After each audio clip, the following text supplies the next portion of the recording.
But sure, see you later, Pyrope. Or I'll see you later anyway. Whoops.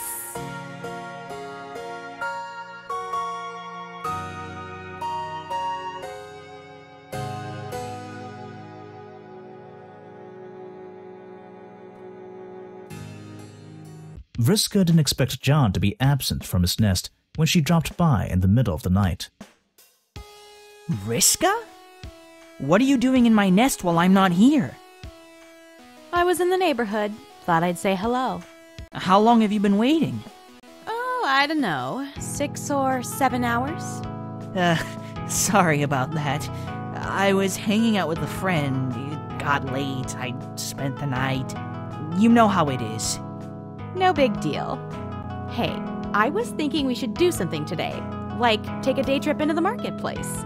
I need to get a CD player, and you need to find an article of clothing that isn't blue. My boots aren't blue. See, already off to a great start. Let's go. Sorry, Vriska. I can't today. I've got plans. With your new friend? Yeah. All right. Do I know this person you're suddenly spending all this time with? Why does it matter? You know me. Gotta make sure you're not getting mixed up with the wrong crowd. Well, you've been making sure of that for the past few years. I think I've developed a pretty good sense of what's right and wrong by now.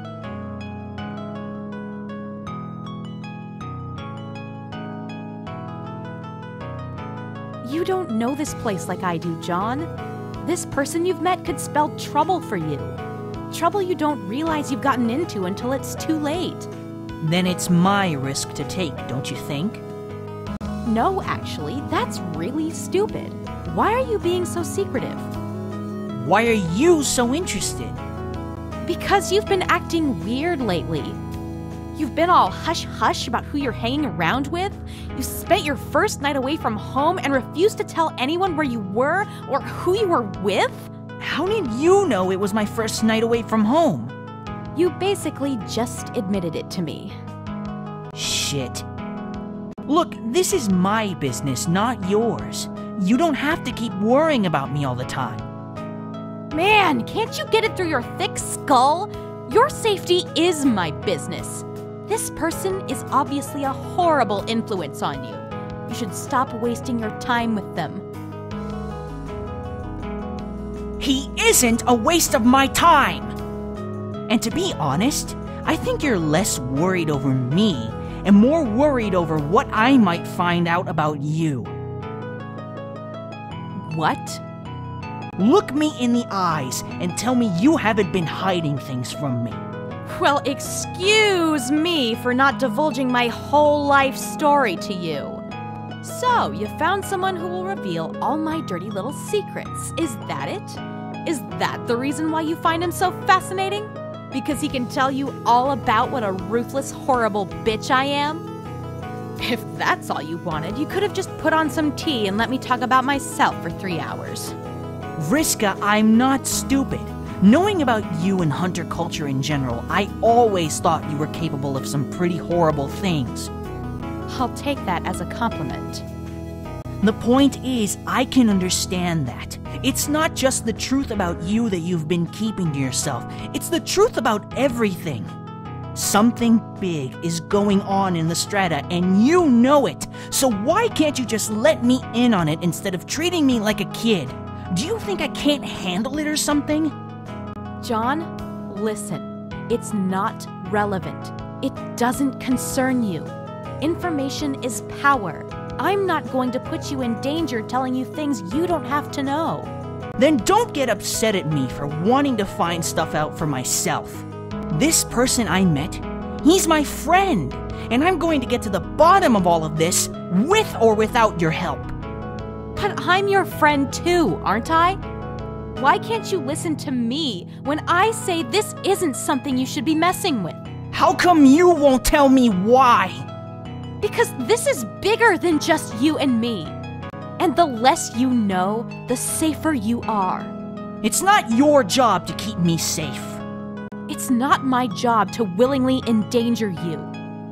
You're welcome, by the way, ungrateful asshole. Going off to find your oh-so-amazing friend again? Try not to get killed without me. I don't want you here when I get back. Don't worry, I won't be. The next visitor to John's nest doesn't bother knocking.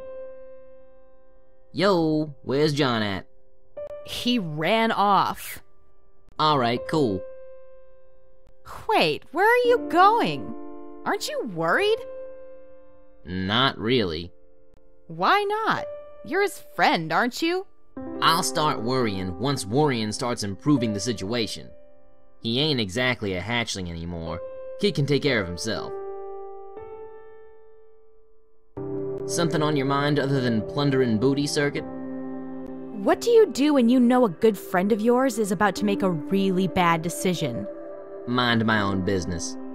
Some people just gotta fuck up before they know what's good for them. Say your piece, hope for the best, not much else you can do. Yeah, but what if on a long enough timeline, this decision will end up with him dead? You swoop in, save his sorry ass before it even gets that bad, make yourself the big hero, and earn a lifetime of I told you so's in the process. But you know that already. Shit, you probably have the sword picked out and everything. So why exactly are you asking me? Don't get flattered. I'm just used to talking in that general direction. Sorry, but I'm not playing substitute Egbert tonight. I left my shitty black wig and wide-eyed naivete in my other cape. So, Egbert's gotten himself into some shit, has he? Guessing this has to do with the sweep? You know about the sweep? I have little birds that give me my information. Do you think John will still show up to my celebration? Are you afraid he won't? Aren't you? Fear is a rare emotion for me. I'm real picky about the situations I choose to bless with it. Fear's like a fine garnish. Use it sparingly and on things that deserve it. Nothing bad's happened yet. We just need to get him to show up. If he shows up, he's safe. If he doesn't... Then he's gotten himself into even deeper shit. I hear you. You got a plan? I might. Do you? I've been known to have a plan or two from time to time. I'm interested in hearing yours first, though. Let's see. How can I make sure John will be at my nest during the sweep? Oh, I know! First, we find a giant basket. Next, we wait for him to come home. Then, when he isn't looking, we'll smash him on the head with a giant hammer and stuff him into the basket. And bring him back to my place. After that, we can snip his flight feathers while he's still unconscious so he can't go anywhere for the next several months. And we spend the sweep celebration as one big happy pseudo-family laughing around a fire and getting drunk and listening to your shitty music. It's brilliant! How are you planning to fit a giant hammer into Egbert's tiny-ass nest? I was just gonna ask him if he's still planning to go. Saves him a concussion and me a trip to Lalonde's. Boring! But effective. Points for creativity, though. Creativity and mild traces of psychopathy. I'll let you know how it goes. No cutting flight feathers while I'm gone. I make no promises. With Dave gone, Vriska looks back upon John's nest, now empty and partially scattered from the boy's recent rummaging. She tries to shrug off her yearning for a simpler time, but the sensation sticks, relentless, making her teeth clench and something sharp sink into her chest.